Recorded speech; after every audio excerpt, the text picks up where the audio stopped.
क्या 10 दिन का गैप मैडम जी, 10 दिन का गैप मैथ्स के पेपर में?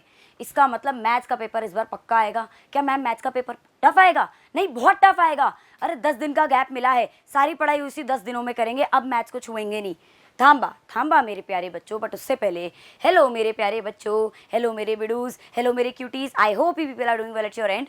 सबसे पहले तो मैं स्वागत करती हूँ रीस्टार्ट की इस प्यारी सी छोटी सी फैमिली में, मेरे प्यारे से क्यूटीज़ और विडूज़ का। तो जितने भी मैं लाइव ले रही हूँ, जितनी भी मैं क्लासेस ले रही हूँ, जो भी मेरी वीडियोस जा रहे हैं, किसी भी टीचर की वीडियोस जा रहे हैं या लाइव ले रहे हैं, उसमें सारे बच्चे, खास करके मैथ्स के बच्चे जो, वो पता है क्या लिख रहे हैं? वो लिखते हैं कि मैडम जी 10 दिन का गैप है तो पेपर का टफ आएगा। सबका यही अजम्पशन है। तो आपके अजम्पशंस, उन रूमर्स को, क्या ये बात सच है झूठ है, उसको तर्क और वितर्क के साथ आज क्लियर करने आई हूँ मैं। So without wasting much of a time let's start. सबसे पहले तो कुछ क्वेश्चंस जो बच्चों के दिमाग में अभी चल रहे हैं कि पेपर डिफिकल्ट आएगा या बहुत डिफिकल्ट आएगा, क्योंकि 10 दिन का गैप है। जितना ज़्यादा दिन का गैप, जितने ज़्यादा दिन का गैप उतना ज़्यादा पेपर टफ है ना, यही दिमाग में चलता है। और टफ आए नहीं आए, 10 दिन का गैप है ना, तो अब मैथ्स तो हम उस 10 दिन में छुएंगे, उसके अलावा तो अब कुछ नहीं करेंगे। तो सुनो, एक काम करते हैं ना बेटा, एक काम करते हैं तर्क और वितर्क से, तर्क और वितर्क दैट इज फैक्ट्स और प्रूफ से, मैं आपको फैक्ट और प्रूफ की हेल्प से मैं आपको बताती हूँ आपकी सोच कहाँ जा रही है, क्या है, या क्या आप सही हैं, क्या आप गलत हैं। सबसे पहली बात, आपका गैप ज़्यादा आए या कम आए, आपका पेपर ऐसा नहीं कि ज़्यादा आएगा तो हमेशा टफ आए, कभी कभी इजी भी आ सकता है, कभी कभी टफ भी आ सकता है, ऐसा नहीं। और टफ तो कभी देती ही नहीं है सीबीएसई, वो एवरेज या अबव एवरेज दे सकती है, टफ कोई पेपर नहीं होता, ठीक है। गैप कम है लेकिन स्टिल एवरेज आ सकता है पेपर, मतलब कम गैप। अब इसका एग्जांपल देती हूँ, 2013 में एसएसटी के अंदर अगर आप देखेंगे 11 दिन का गैप मिला था, पेपर तब भी लल्लू बंजू आया था, हैं। और आपके लेस डेज गैप मिले थे मैथ्स के पेपर में, तब भी पेपर, मतलब 1 से 2 दिन का गैप मिला था, तब भी पेपर आपका एवरेज या अबव एवरेज आया था मैथ्स का। तो ऐसा नहीं कि पहली बार तो मैथ्स का पेपर टफ आना नहीं आना, सिंपल अपनी बात ये कि हमको तैयारी पूरी रखनी है, ठीक है। पहला आपका जो फैक्ट है जिस पे बात करी कि गैप पे पेपर का टफ होना या ज़्यादा होना नहीं करता बेटा डिपेंड। ये दिमाग से बात निकाल दो कि जितना ज़्यादा गैप। अभी इसको मैं एक और चीज़ बताती हूँ, गैप ज़्यादा क्यों है बोर्ड्स पेपर। अब एक और रीज़न बताती हूँ मैं आपको, दूसरा रीज़न जो है कि जो बोर्ड्स के पेपर होते हैं ना बेटा, वो जुलाई से स्टार्ट होते हैं, सितंबर तक बन के रेडी हो जाते हैं, उसके बाद आपका टाइम टेबल रेडी होता है बेटा।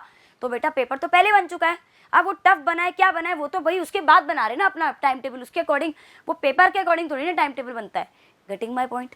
आगे बढ़ते हैं। अब सबसे इंपॉर्टेंट, अब सीबीएसई की बात ले लेते हैं। सीबीएसई ने खुद ही ने बात बोल दी है। खुद ही ने क्या बात बोली है? अब आप इसमें एक लाइन को पढ़िएगा बहुत ध्यान से, ये हाइलाइटर है, इस लाइन को अगर आप पढ़ेंगे, क्या ये लाइन, ये देखिए इधर, ये लाइन जो है ना मैं आपको पढ़ के बता रही हूँ। The date sheet has been prepared by avoiding more than 40,000 subjects combination.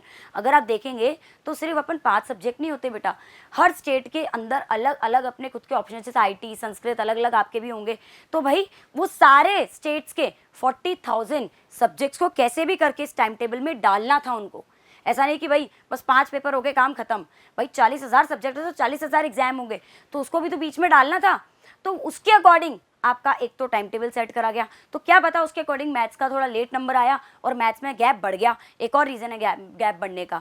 अच्छा, एक अब यही इसी को और अच्छे से एक्सप्लेन करती हूँ। अदर एग्जाम्स इन बिटवीन, वही कि 40,000 सब्जेक्ट है, तो बीच में उन्होंने क्या करा, अब आप देखेंगे हिंदी का आपका पेपर 28 को है, ठीक है। हिंदी का आपका paper, give me 1 minute, Hindi का आपका पेपर 28 को है और मैथ्स का पेपर आपका 10 को है। तो भाई बिल्कुल सही बात है, हमारा 10 को क्या मिल गया, हमें मिल गया 10 दिन का गैप। पर देखो आप इधर बीच में बेटा, बीच में देखो किस किस के एग्जाम में, पेंटिंग है, हेल्थ केयर है, चाहे काम के एग्जाम नहीं है, क्योंकि जिस बच्चे ने ऑप्ट करा है वो तो पढ़ेगा ना, वो तो देकर ही आएगा ना। ऐसा तो नहीं एक साथ ही बीच में 2-3 दिन में मैथ्स भी दिया आएगा, है ना। और ये देखो कम से कम 15 सब्जेक्ट्स उन्होंने डाले हैं बीच में, तो ऐसा तो नहीं खाली छोड़ दिया। पहला ये रीज़न है, ठीक है। तो बीच में उन्होंने और भी सब्जेक्ट्स डाले, उसके साथ साथ बच्चा उसकी भी तैयारी करके एग्जाम देकर आएगा और मैथ्स की तैयारी करेगा। मेजॉरिटी मैथ्स देती है तो उनके दिमाग में ये चीज़ चलती है, बट क्या है, पूरी सबको साथ लेकर चलना है सीबीएसई को, एक की तरह एक के पीछे नहीं चल सकते वो, ठीक है। अच्छा, एक और बात, सबसे इंपॉर्टेंट बात, अगर आप देखोगे बेटा तो आपके सारे सब्जेक्ट्स में बाकी एग्जाम्स के अकॉर्डिंग, अगर बाकी जो पिछले साल के बोर्ड्स हैं उसके अकॉर्डिंग अगर आप देखेंगे तो ज़्यादा गैप है, 5-5, 4-4, पहले 3-3 दिन का गैप आता था, अभी 5-5 दिन का गैप आ रहा है। साइंस में भी 5 दिन, SST में भी 5 दिन। अब 5 दिन का गैप है तो थोड़ी ना जितने ज़्यादा दिन का गैप होगा तो टफ आएगा। हाँ, ये बात ज़रूर बोली गई है, देखो मैं ऑनेस्टली स्पीकिंग पेपर टफ आएगा, ईजी आएगा, उसका मैं एक वीडियो ला चुकी हूँ, अगर आपने देखा होगा कि पेपर इस बार अबव एवरेज आएगा। इसका रीज़न ये है कि वो कॉम्पिटेंसी का परसेंटेज उन्होंने बढ़ा दिया, जो बच्चे को लगेगा टफ है। थोड़ा सा बच्चों का लेवल भी बढ़ाना चाह रहे हैं आफ्टर कोविड। उन्होंने मतलब अपन बिल्कुल ही बेढंग हो चुके थे बच्चे कोविड के बाद से, तो धीरे धीरे वो लेवल बढ़ाते जा रहे हैं, तो वो वापस 18-19 के लेवल पे लेकर आ रहे हैं, तो वो अबव एवरेज पेपर आना है। इसका मतलब PYQs आने हैं ज़्यादा से ज़्यादा। सिंपल बात ये है, पेपर टफ आए, पेपर ईजी आए, लल्लू पंजू आए, बहुत टफ आए, आपको you should be prepared for the worst and the best. आपको बेस्ट पेपर इजी से इजी आए या वर्स्ट गंदा से गंदा आए, आपकी तैयारी उस लेवल की होनी चाहिए।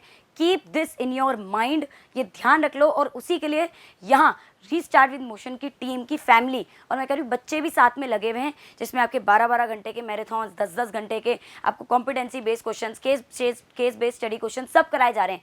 अपने को अपनी तैयारी पूरी रखनी है। पेपर टफ आएगा, पेपर ईजी आएगा, कोरोना आएगा, क्या बोलते हैं HMPV जो भी है, कुछ भी आएगा, डजेंट मैटर, हमें अपनी तैयारी पूरी रखनी है, एज सिंपल एज दैट। और सीधी बात मैं हमेशा बोल के जाती हूँ, भाई फोड़ेंगे, साथ मिलकर फोड़ेंगे, तो पेपर अभी से तैयारी कर दो। ज़्यादा डरने की जरूरत नहीं, सिंपल बात है ये, ज़्यादा डरने की जरूरत नहीं। तैयारी अपनी फुल टॉप नॉच रखो, कॉन्फिडेंस अपना ओवर नहीं रखना, पर टॉप नॉच रखना है। डरना किसी से नहीं है, ना पेपर से, ना स्कूल वालों से, ना बोर्ड्स वालों से, ना CBSE वालों से, एज सिंपल एज दैट। अपनी तैयारी अच्छी है तो अपना पेपर अच्छा जाना ही है। मेहनत अपनी रुकनी नहीं चाहिए, ध्यान रखना। चोरी चकारी नहीं करनी तैयारी में। खा पीकर अच्छे से बैठो, पढ़ो, लाइव लो, आपके लेक्चर्स देखो, अच्छे से पढ़ाई करो, सेल्फ स्टडी को टॉप प्रायोरिटी पे रखो, खुद का टाइम टेबल बनाओ, सब करो, तो फोड़ेंगे, साथ मिलकर फोड़ेंगे। इसी के साथ वीडियो को करते खत्म। आपका बहुत बहुत धन्यवाद। Have a nice day. चक दे पट्टे। जय हिंद, जय भारत।